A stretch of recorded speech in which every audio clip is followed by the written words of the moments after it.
Graça e paz, queridos pastores, missionários, obreiros, pregadores, irmãos e irmãs que acompanham o podcast Fé na Verdade. O público-alvo deste podcast são os pastores, mas você que não é pastor, você pode recomendar para o seu pastor. Você pode acessar o nosso canal no YouTube e lá você tem a playlist do podcast Fé na Verdade. Este podcast, ele é a sequência, é a continuação da visão da Conferência Fé na Verdade. Neste ano de 2024, ela acontecerá no dia 28, 29 e 30 de junho. Nós receberemos 4 professores, doutores de uma universidade batista dos Estados Unidos e eles ministrarão 12 mensagens, todas com tradução, e eu tenho certeza que será muito edificante. Pastor, não fique de fora, participe da 15ª Conferência Fé na Verdade. A missão desta conferência é cuidar dos que cuidam do rebanho de Deus. E o podcast Fé na Verdade tem este propósito, continuar cuidando, oferecer um podcast com o estudo de livros relevantes para os pastores, de interesse dos pastores, dos pregadores e dos missionários. Então, faça esta bênção, este favor, esta bênção ao seu pastor. Diga para ele que este podcast é para ele. E entre lá no canal da igreja no YouTube, IB Constantinópolis, vá na playlist podcast Fé na Verdade e você terá o primeiro podcast. Nós estudamos o livro Eu Creio na Pregação de John Stott. Eu e pastor Norton Reich Lages, pastor da Primeira Igreja Batista de Manaus. E agora estudando o livro Ser Pastor, junto com o pastor João Saraiva da Igreja Batista de Dom Pedro. Esse livro é um livro especial, um livro edificante, que nós recomendamos a compra, a leitura dessa literatura. São 2 autores, o livro é objetivo, com conselhos práticos de 2 pastores muito experientes. Eu tenho certeza que você crescerá. E o nosso podcast, nós a cada encontro estudaremos capítulo após capítulo. Hoje nós consideraremos o capítulo 7, cujo tema é a pregação. Pastor João, mais uma vez obrigado e mais uma vez seja bem-vindo ao podcast Fé na Verdade. Mais um capítulo bastante desafiador, né? A pregação é o ministério fundamental da vida do pastor na igreja, porque através da pregação ele vai estar desenvolvendo todo o projeto que o Senhor tem para a sua igreja local. Então, hoje vai ser muito bom, muito edificante. Vamos lá começar o nosso estudo. A pregação. Os autores dizem: todos os pastores e mestres genuínos o são pela nomeação do grande pastor das ovelhas, nosso Senhor Jesus Cristo, porque Ele é o nosso padrão e exemplo. Pregar reivindica prioridade em nosso trabalho. Não é algo, embora o apóstolo diga, quem almeja o episcopado ou ser bispo, almeja a obra excelente. Nós, na doutrina batista, para nós presbíteros, pastores e bispos, são 3 maneiras distintas, não é? De referir-se ao mesmo ofício. E embora quem almeja, mas eu creio que esse almejar, esse desejar é muito mais uma resposta que cria em nós esse desejo, essa vontade, do que propriamente um oferecimento, né? É como ele disse, trata-se de um chamado divino para a pregação. Opiniões contemporâneas sobre a pregação.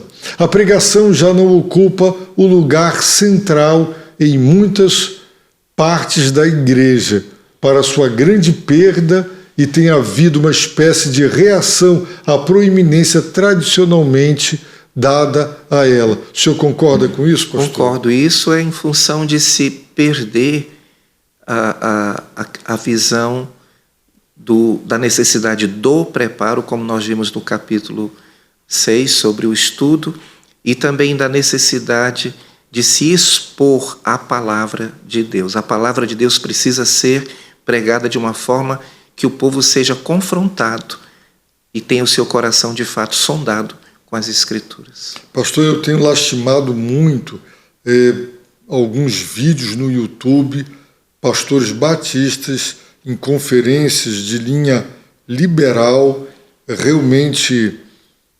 desacreditando em que todos os 66 livros são inspirados, quase que fazendo uma Bíblia dentro da Bíblia, afirmando que a Bíblia não é, mas ela contém a palavra de Deus. E eu creio que o declínio na pregação é produto do declínio da perda da fé na inspiração das Escrituras Sagradas. Enquanto não for resgatado no seio da igreja pelo pastor que a Bíblia não apenas contém, mas ela é a palavra de Deus, inerrante, inspirada e suficiente, a pregação entrará em declínio, não é?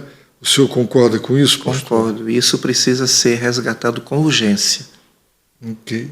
Os autores, então, dizem: se tratarmos a palavra de Deus corretamente, dirigiremos a nós mesmos, bem como a outros, para os caminhos de Deus, sem desculpas. Então a pregação tem um alvo, né? Dirigir a nós mesmos e aos outros para os caminhos de Deus. Não é mera reflexão, conjectura, devaneio teológico do pregador. Um local onde o pregador vai se saciar, expondo sua erudição, tudo que leu, que aprendeu, conhecimentos detalhados até de informações que não são tão pertinentes para a igreja. E ele diz que a pregação é deliberadamente diretiva. Ela deixa de ser bíblica, se não o é. A pregação, assim como outras boas dádivas de Deus, tem sido alvo de abusos. O senhor concorda? E o que o senhor destacaria, pastor, que poderia ser um abuso na atualidade dessa questão da pregação?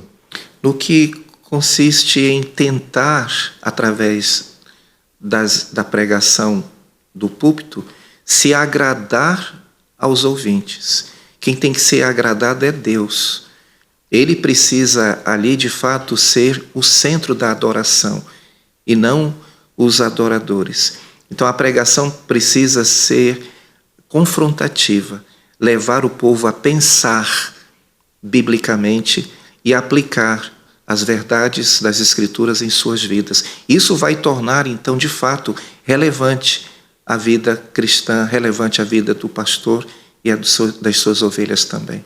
Eu creio que eu já mencionei aqui no podcast, Fé na Verdade, que há alguns anos atrás, ao entrevistar o pastor Frederic Orr, no programa Conexão, Conectando Você a Deus, ele disse que 5 pães e 2 peixinhos. Ele disse que a proporção no culto do louvor deveria ser de 2 peixinhos e do pão 5 pães, para dizer que o tempo do culto deveria se dar prioridade para a exposição, a pregação da palavra de Deus. Então, eu creio que isso vem ao encontro do que os autores estão dizendo. Alguns têm usado o púlpito como o castelo de um covarde, a partir do qual podem fazer pronunciamentos sem ter de levar em consideração a crítica pública, não é? Ficam ali num pedestal e a pregação não é interrompida, o ensino é.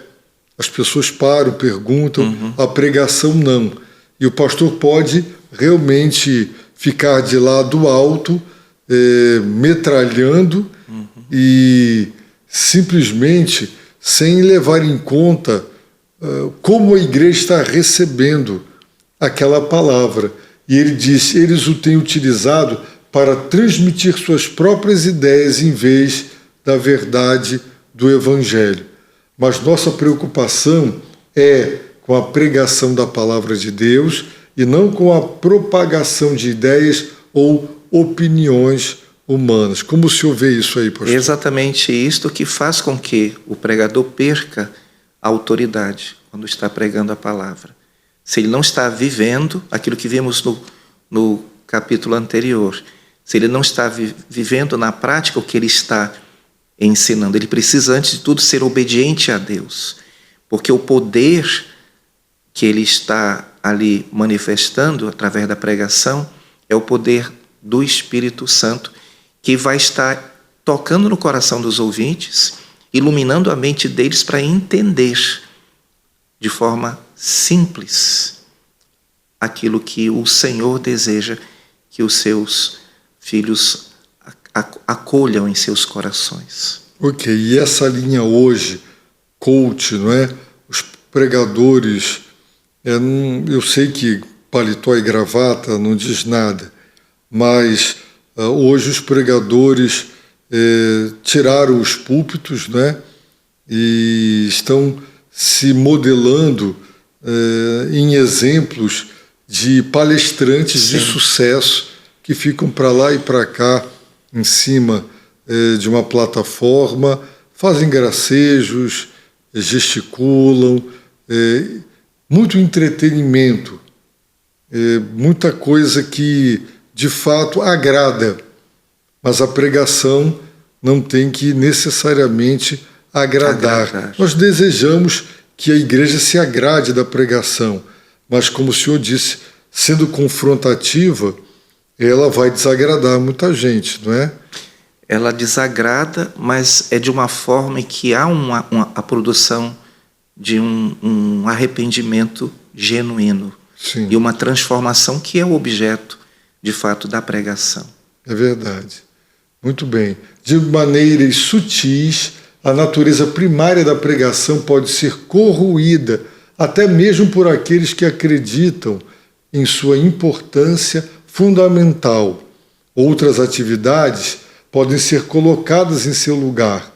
Tem sido dada uma ênfase considerável contemporaneamente ao diálogo e à discussão, e o valor de pequenos grupos, de modo que o estudo bíblico em grupo e o compartilhar de ideias pode estar substituindo o ensino e a pregação, o que é lamentável, porque do ponto de vista bíblico, Deus levantou profetas, homens que se apresentavam ao povo com uma mensagem da parte de Deus, e os apóstolos e a igreja.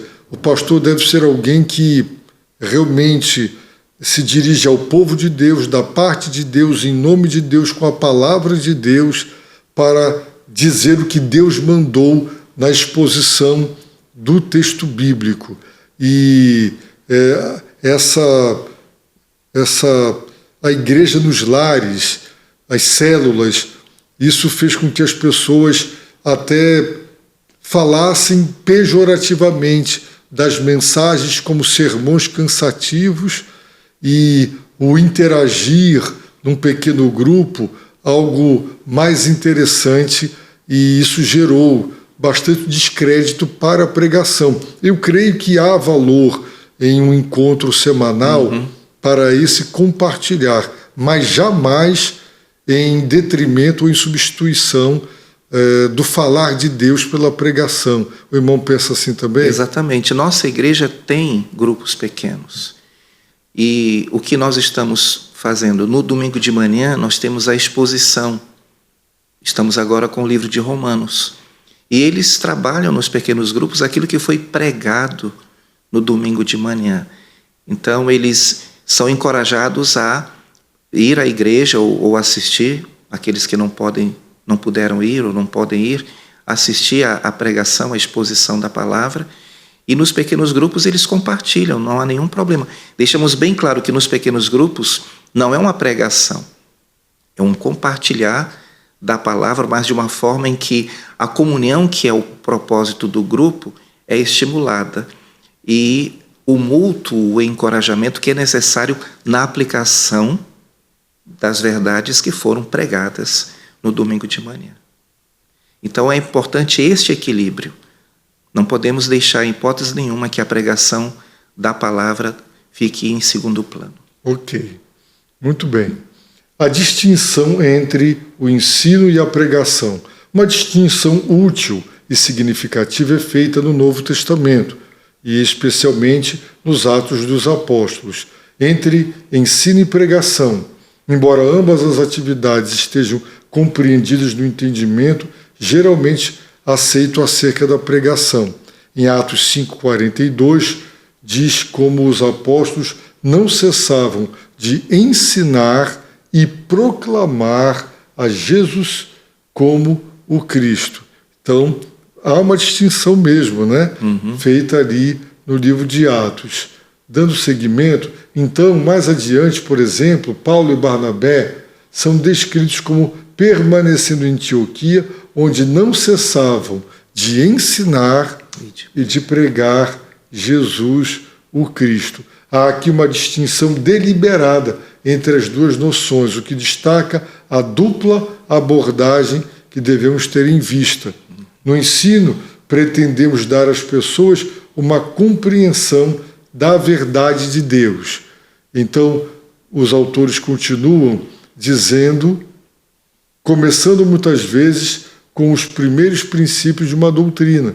Teremos certeza de que as pessoas a compreendem da melhor forma possível em todos os seus aspectos. Em seguida, na pregação, fazemos um apelo à vontade das pessoas, bem como às suas emoções, para que respondam à palavra que eles compreendem através do ensino.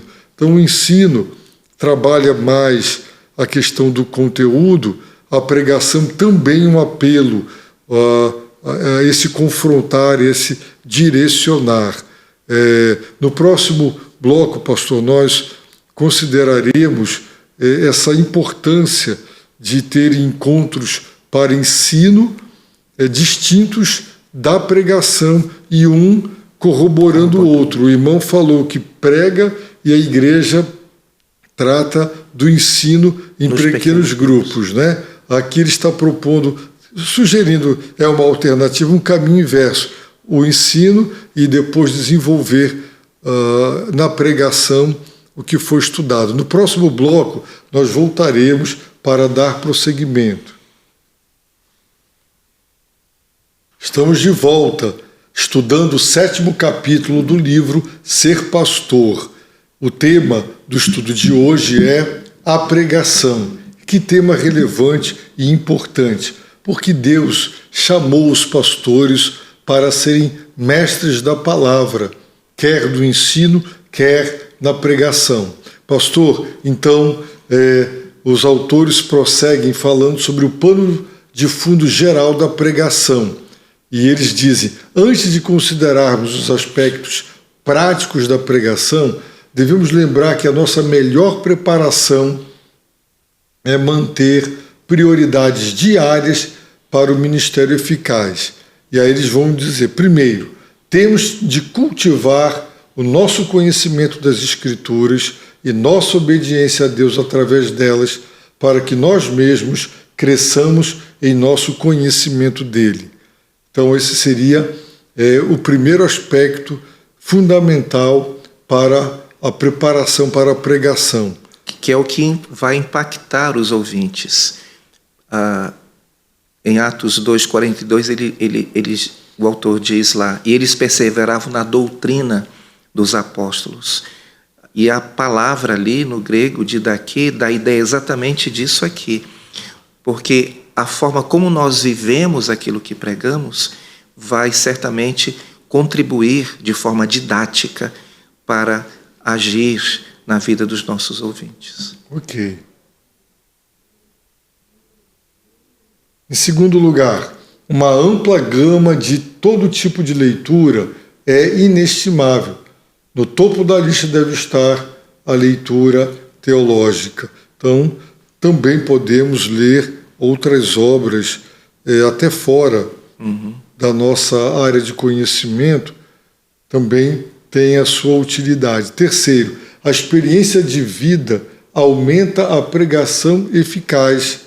Essa experiência vem de dois modos principais. Primeiro, a nossa própria e segundo, a daqueles a quem servimos no Evangelho. É quando, num aconselhamento, num testemunho, você ouve e aprende a experiência que aquela pessoa teve com Deus e se utiliza desse exemplo para ilustrar e enriquecer, não é? E, em quarto lugar, devemos nos disciplinar para não perdermos sementes de pensamentos para sermões e palestras. Como é que o irmão trata disso na prática, pastor? A mente da gente trabalha de uma forma assim fantástica, né? E muitas vezes, quando se está pregando, ocorrem os cruzamentos mentais. Isso é normal, é natural. E o pregador precisa ter essa disciplina para ele estar com o foco, de fato, em trazer a mensagem ou a verdade bíblica que Deus deseja que os ouvintes naquela ocasião venham a receber. Então, a leitura regular das Escrituras, a leitura de livros e desenvolver a habilidade de pensar de uma forma sistemática nos ajuda a ter essa disciplina no pensamento. Ok, muito bem. Em quinto lugar, como dissemos ao lidar com a questão do estudo, é importante construir um esquema de recordar o material lido ao longo dos meses e anos. Nós falamos sobre aquela questão do registro, né? Muitas vezes, comigo acontece, com o senhor deve acontecer também, na leitura bíblica, Deus nos dá ali um sermão preparado, a ideia central e o que vamos desenvolver, e se não registrar, se não fizer um apontamento disso, depois passa e perde, né? Isso é verdade. E aí ele está recomendando esse hábito de fazer os registros do que Deus nos dá para posteriormente relembrar na preparação para pregar. E ele diz, é impossível calcular o valor desse material acumulado e as horas que nos economiza de folhear os livros em busca dessa referência fugaz que vagamente nos lembramos de ter lido em algum lugar. Falamos isso, né? Sobre, puxa, eu li sobre esse assunto algo tão interessante, onde está? E não lembrar a fonte, o livro que lemos. O irmão já teve essa experiência? Sim, já tive. Hoje, com a tecnologia, isso tem ajudado, facilitado, porque podemos arquivar em algumas pastas no próprio computador. Mas no passado, eu perdi alguns materiais porque era tudo anotação em papel, então ficava mais difícil de depois encontrar. Isso tem sido um desafio para mim nos meus dias agora, porque eu tenho uma certa dificuldade com a tecnologia, mas eu estou me aprimorando gradativamente. Isso. Preparando a pregação. Preparar um sermão ou discurso é um processo muito pessoal, e a razão pela qual partilhamos aqui nossa própria abordagem é que temos sido beneficiados ao longo dos anos por outros pastores a quem perguntamos como se preparam para essa tarefa. Seja qual for o nosso método, a oração e a obediência pessoal à palavra de Deus deve vir em primeiro lugar. O irmão tem um roteiro, quando o irmão vai começar o seu sermão. Eu, particularmente, pastor, gosto de ler o texto, reler o texto, compreender o texto, e eu começo a escrever toda a compreensão que Deus, e porque antes oramos, né, pedindo discernimento, e todas as ideias, todas as lições. O apóstolo Paulo, por exemplo, ele escreve muito com argumentos, não é? Então, o que foi dito, para que dito, como foi dito, o objetivo, e eu vou anotando tudo. Às vezes eu escrevo 10, 15 páginas, folhas, frente e verso daquilo que tenho. E aí, quando chega na leitura dos comentários, muita coisa você percebe que você percebeu na leitura e você registrou, ou passagens bíblicas que você associa, ou ilustrações lidas em algum livro. E aí você associa, né? Então, eu faço assim, primeiro eu anoto tudo quanto eu compreendo daquele texto, depois a exegese do texto, o estudo dos comentários, o recorrer quando é um assunto que tem tópicos nas teologias, buscar esses tópicos para enriquecer o sermão. O irmão segue que roteiro na preparação da mensagem? No início, quando eu comecei a pregar, eu não tive uma preparação na parte da pregação expositiva em profundidade na época. Então, a tendência da gente, um vício que vai sendo adquirido, é de ir para os comentários e ver o que os comentaristas dizem. Mas depois, com o tempo, eu fui treinado na pregação expositiva e comecei a desenvolver exatamente da forma como o irmão acabou de descrever a sua prática. Isso nos leva, de fato, a ter uma teologia bíblica e a poder fazer uma exposição que vai levar, de fato, a mensagem a ser confrontadora e apresentar Cristo na exposição da palavra. Ok. O próprio Espírito com que nos preparamos deve expressar a nossa dependência de Deus e a nossa vontade pessoal de sermos obedientes ao que Ele nos revela para transmitir ao seu povo. Né? E ele vai falar aí sobre a pregação evangelística. Ensinar e pregar o Evangelho para aqueles que são descrentes com vista à sua conversão é um privilégio incrível. O irmão prepara sermões com ênfase evangelística. Sim. Eu lembro que no passado era muito comum os cultos do domingo serem denominados de cultos evangelísticos. Então, com o tempo, eu percebi que perdeu-se um pouco este foco. Então, esse ponto eu achei muito importante, relevante, porque é necessário que as pregações sejam evangelísticas também. Cristo tem que ser apresentado, o Evangelho tem que ser apresentado em toda pregação. Ok, muito bem. A pregação do Evangelho no contexto do ministério regular de domingo não é uma prática fácil. Manter o frescor é um desafio permanente.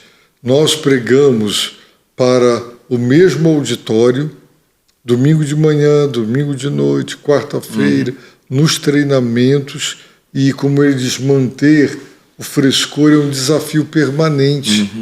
Por isso que temos que estudar com seriedade para realmente não ficarmos nos repetindo, não é? No púlpito, e não é fácil. É um grande desafio, né? Podemos ter de lutar contra o efeito de amortecimento, de ver apenas rostos familiares ou poucas pessoas não convertidas presentes. Mas ceder e abandonar a pregação do Evangelho só serve para acentuar o problema. Como o pastor vê isso? Então, hoje nós vivemos uma época de um esfriamento. O mundo está completamente longe de Deus. E esse esfriamento, no meu ponto de vista, tem afetado as igrejas também. E se os pastores não estiverem, de fato, buscando uma vida de total dependência no Senhor, nesse aspecto, corremos o risco de falhar neste propósito, de pregar o Evangelho de forma genuína. Então, precisamos resgatar isso urgentemente. Ok. Nosso único propósito em declarar o Evangelho é fazer uma apresentação clara e precisa da pessoa e da obra de nosso Senhor Jesus Cristo. Não é? O sermão, ele não pode perder a simplicidade. Jesus é o Evangelho é Jesus. Pregar o Evangelho não é apresentar um conceito, uma doutrina, mas a pessoa do bendito Senhor e o que Ele fez para que as pessoas depositem nele e na obra dele a sua fé. E o convite ao arrependimento é a Ele. Não é? O convite à fé O ato de fé, da entrega da vida, depende fundamentalmente de termos sido bem-sucedidos na apresentação da pessoa dele. No Novo Testamento, nos Evangelhos, quase que toda hora a pergunta: quem é este? Quem tu pensas que és? Quando Jesus ensinava e ele falou em perdoar pecados, quem tu pensa que és? Os apóstolos algumas vezes: quem é este que até o mar e os ventos obedecem? Não é? Então, a pregação bíblica, evangelística, ela se propõe a responder a essa indagação: quem é este? Ele é o Filho de Deus. E o que ele fez? Qual obra ele realizou? O que justifica a encarnação e a própria razão de ser da fé cristã. Sim. Né, pastor? E ele diz que o Pai tenciona e se deleita na supremacia de seu Filho em tudo, e não menos no Evangelho e sua pregação. A pregação do Evangelho falha se não estabelecer as glórias do nosso Salvador, que foi crucificado e agora é ressurreto e glorificado. Tudo o que proclamamos sobre o Evangelho deve ser visto em sua relação com ele. O senhor concorda, pastor? Concordo. É a razão por que estamos aqui com a missão de pregar o Evangelho a toda criatura. Então precisa haver este equilíbrio, a pregação do Evangelho e a pregação que edifica a igreja local. E ao pregar o Evangelho para a igreja local também, nós estamos fazendo o que é importantíssimo, que é lembrar a nossa identidade, quem nós somos, de onde viemos, quem nós somos e qual é a nossa missão aqui na Terra. Muito bem. Em frente. Pregando para crianças. O irmão tem essa veia, assim, esse dom de falar com as crianças? Nos últimos anos aqui na Igreja de Dom Pedro não tenho tido oportunidades, mas já estou agendado para trazer uma pregação para as crianças do culto infantil que temos à noite. E é um desafio muito grande. Eu creio que isso é importantíssimo na vida do pastor, porque ele precisa estar exercitando essa habilidade necessária de se falar com simplicidade o Evangelho. Eu tenho bastante dificuldade em encontrar a linguagem certa para falar com as crianças, né?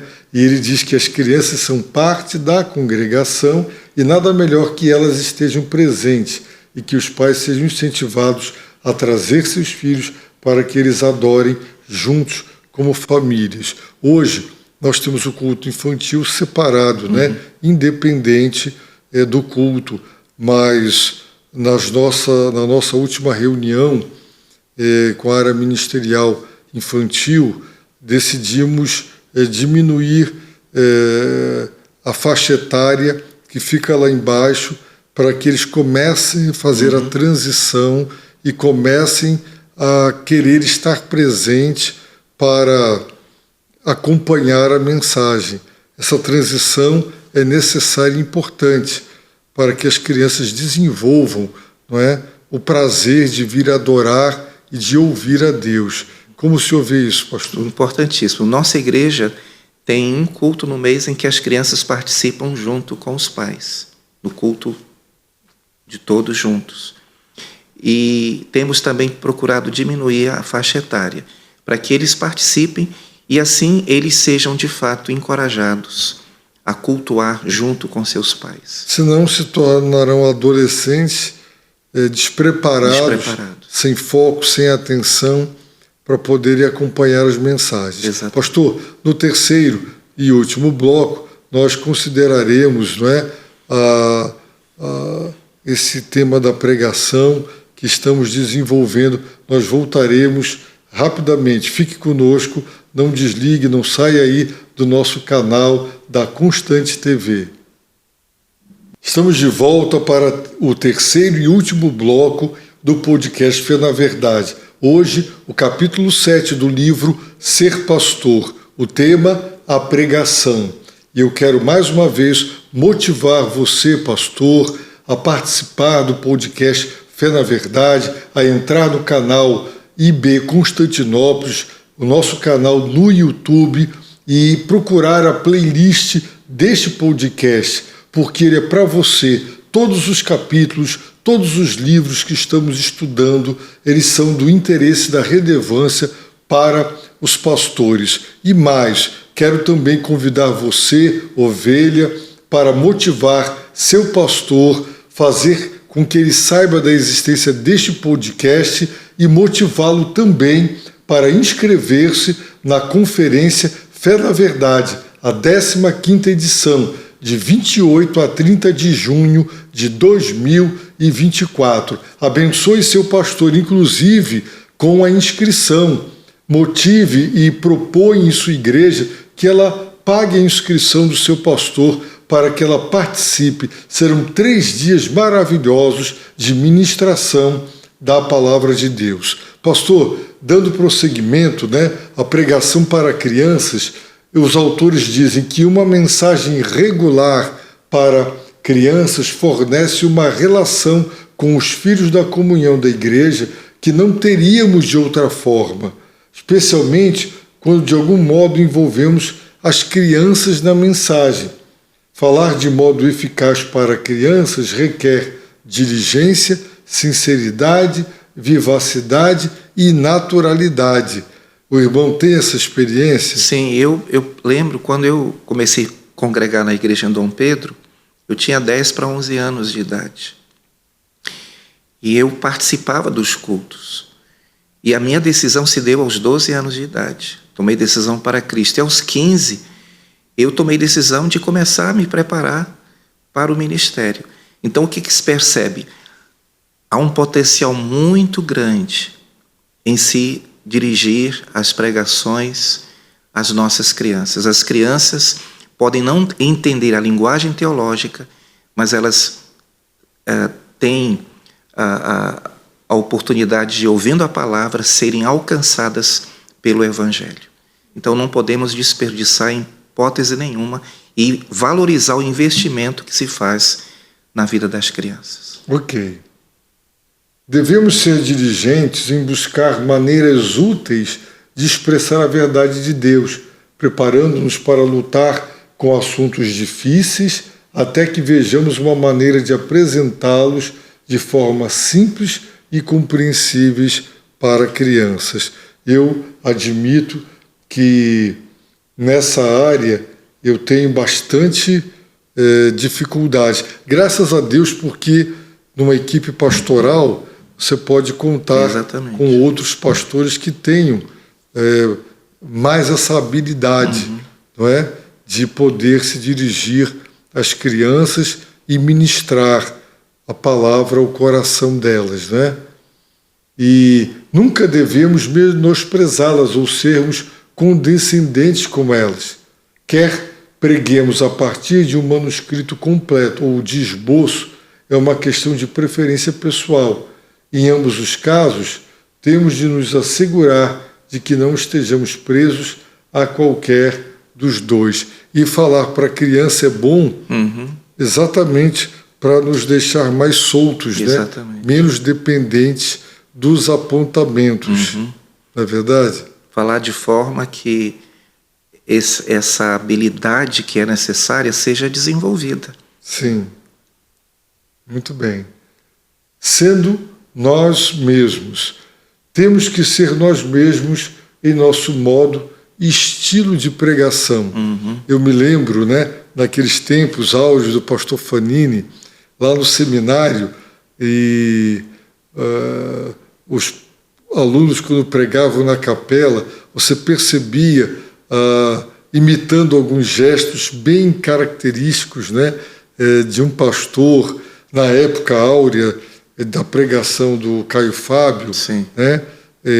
Muitas pessoas, até o timbre da voz, até isso, né? Por admirarem, acabavam os gestos, os trejeitos, o timbre da voz, o jeito. Mas Deus deu a cada um de nós o seu próprio jeito.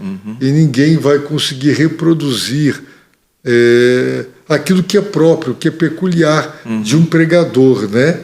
E ele diz, então, muitas vezes, ao começar a pregar, modelamos a nós mesmos, quase sempre inconscientemente, a semelhança de nosso pregador favorito ou da pessoa que tem sido o maior exemplo e auxílio para nós. O irmão tem observado essa tendência? Sim, é natural, né? Eu acredito que eu peguei muito dos meus pastores, somente do pastor Donald Watson, que foi o meu pai na fé, e também peguei um pouquinho do pastor Wendell Harris. A igreja de Dom Pedro foi fundada por duas famílias de missionários americanos. Mas com o tempo, eu percebi que eu fui desenvolvendo o meu próprio estilo, né? Isso, portanto, é um processo natural. A imitação, num primeiro momento, é natural, né? Não tem para onde correr. Ok. A verdade é que jamais devemos esquecer, em toda a nossa pregação, somos dependentes do Espírito Santo.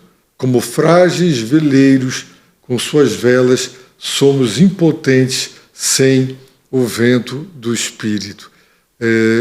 Dizem que esse era um pensamento puritano, reformado, e que Spurgeon ele gostava muito de destacar, dizendo, né, faça tudo como se tudo dependesse do homem. Dê o seu melhor, empenhe-se, como se tudo dependesse do homem. E ore. Ore intensamente, como se tudo só dependesse de Deus. E eu acredito que nos ajuda a ver, porque a dependência do Espírito não implica na negligência do estudo. E o esmero, a dedicação ao estudo também não implica em não depender do Espírito. Então as duas coisas se casam, não é? O Espírito de Deus, orar na preparação para Ele guiar o nosso coração, o nosso raciocínio, o nosso pensamento na correta compreensão do texto, que Ele nos mostre. E aqui, na hora da preparação, você está lembrando da congregação, lembrando das famílias, lembrando daquilo que você tem ouvido no gabinete. Não é sermão encomendado, mas é sermão que tem como propósito ir ao encontro das necessidades da igreja, e às vezes de encontro a uma tendência que não está sendo benéfica no seio da igreja. Não é? Então, essa dependência do Espírito é fundamental.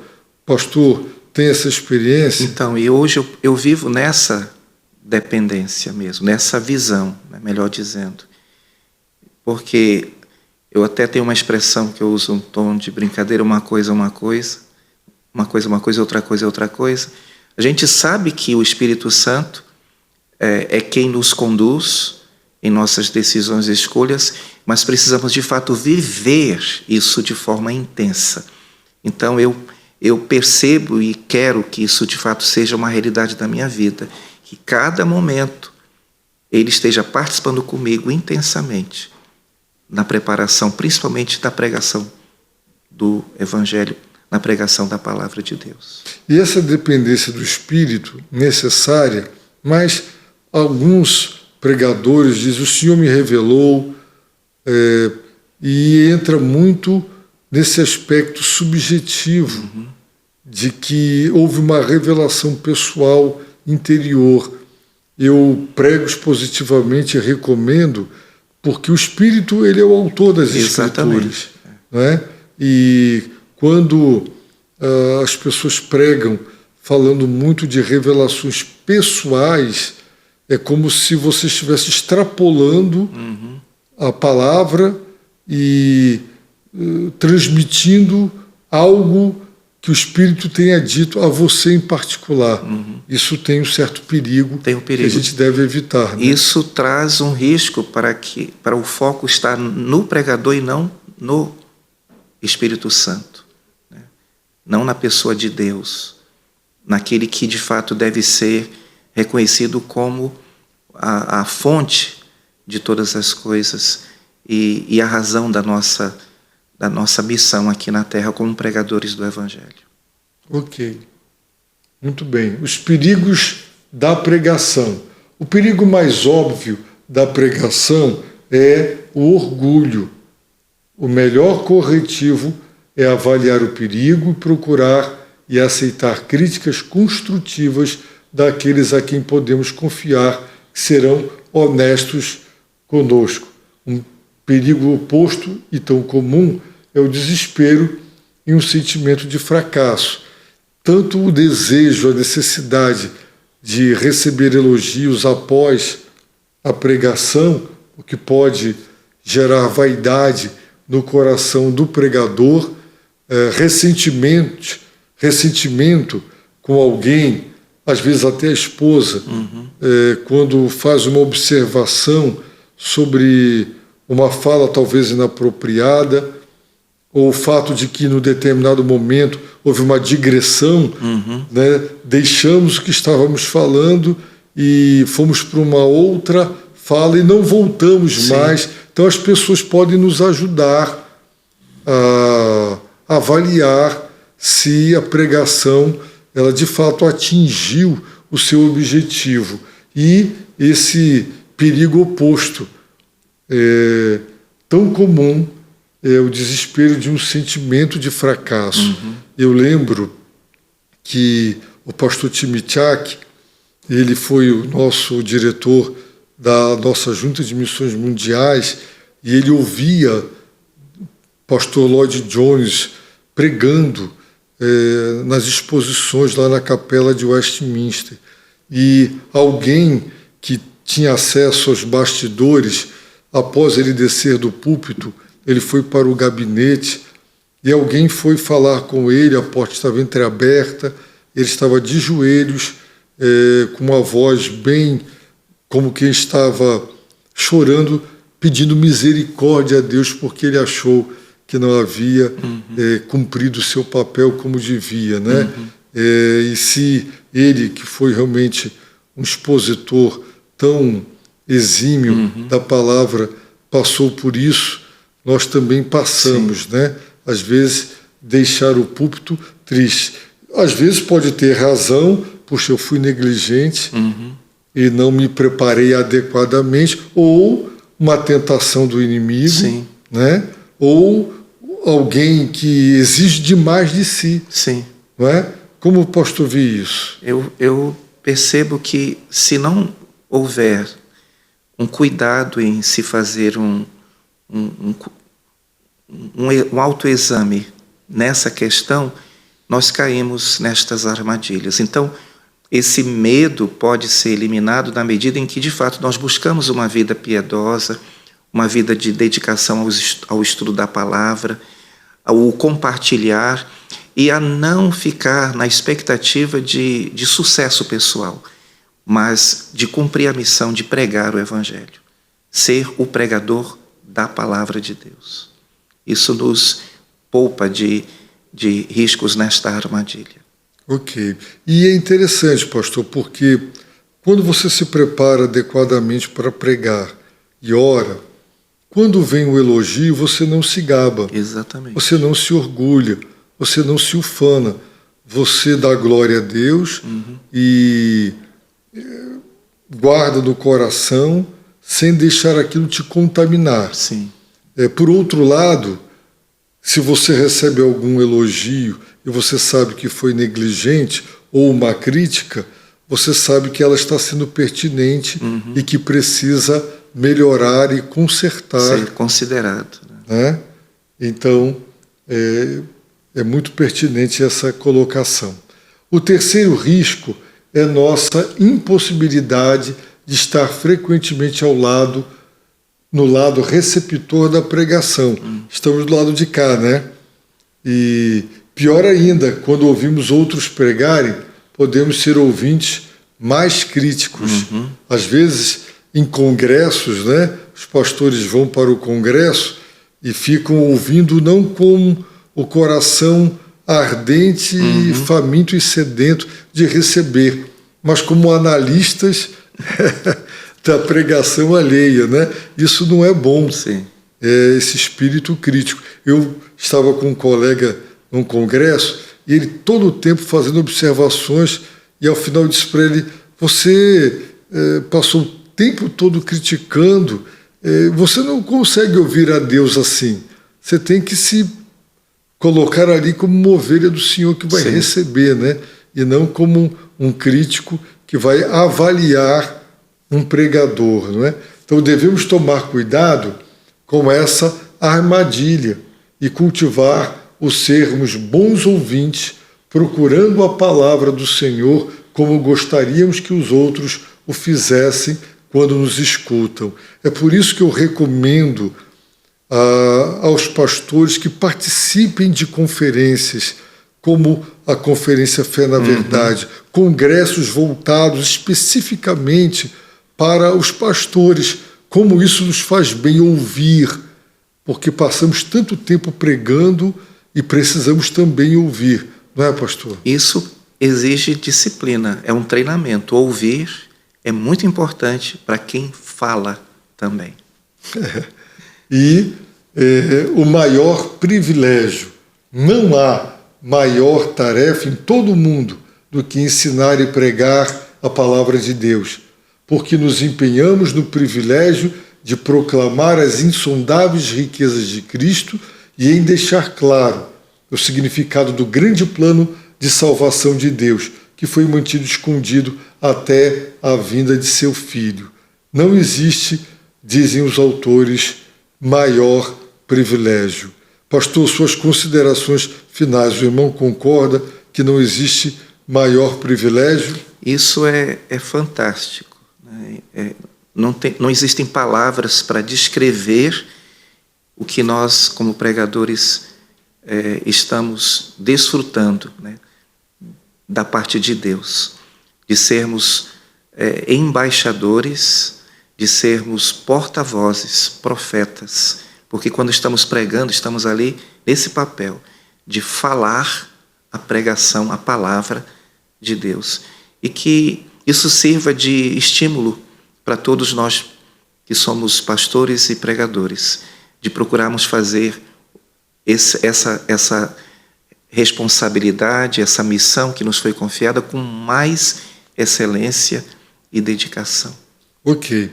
Estamos chegando ao fim de mais um podcast Fé na Verdade. Na semana que vem estaremos juntos, se Deus quiser, para estudar o próximo capítulo, o capítulo 8 do livro Ser Pastor. Que Deus te abençoe rica e abundantemente.